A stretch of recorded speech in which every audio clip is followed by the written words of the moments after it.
চীনের ইয়ানচুন এলাকায় এক অবিশ্বাস্য ঘটনার জন্ম দিয়েছেন এক দম্পতি। আল্ট্রাসনোগ্রাম করাতে গিয়ে দেখা যায় ওই নারীর গর্ভে থাকা যমজ দুই কন্যা শিশু পেটে বসেই শুরু করেছে মারামারি।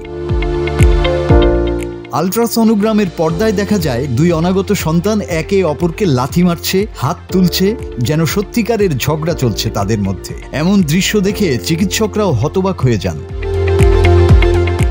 ওই নারীর স্বামী ঘটনাটি মোবাইল ফোনে ধারণ করে রাখেন। পরে সেই ভিডিও সামাজিক যোগাযোগ মাধ্যমে প্রকাশ করলে মুহূর্তের মধ্যেই তা ভাইরাল হয়ে যায়। ভিডিও দেখে অনেকেই মজা পেলেও কেউ কেউ একে প্রকৃতির এক আশ্চর্য খেলা বলে মন্তব্য করেছেন। একজন ব্যবহারকারী লিখেছেন, জন্মের আগেই বোনেদের মধ্যে প্রতিযোগিতা শুরু হয়ে গেছে মনে হচ্ছে। তবে চিকিৎসকদের মতে গর্ভাবস্থায় যমজ সন্তানদের এমন নড়াচড়া সাধারণ হলেও এই ধরনের মারামারির মতো দৃশ্য খুবই বিরল। মাসুদ হাসান, বাংলা টিভি।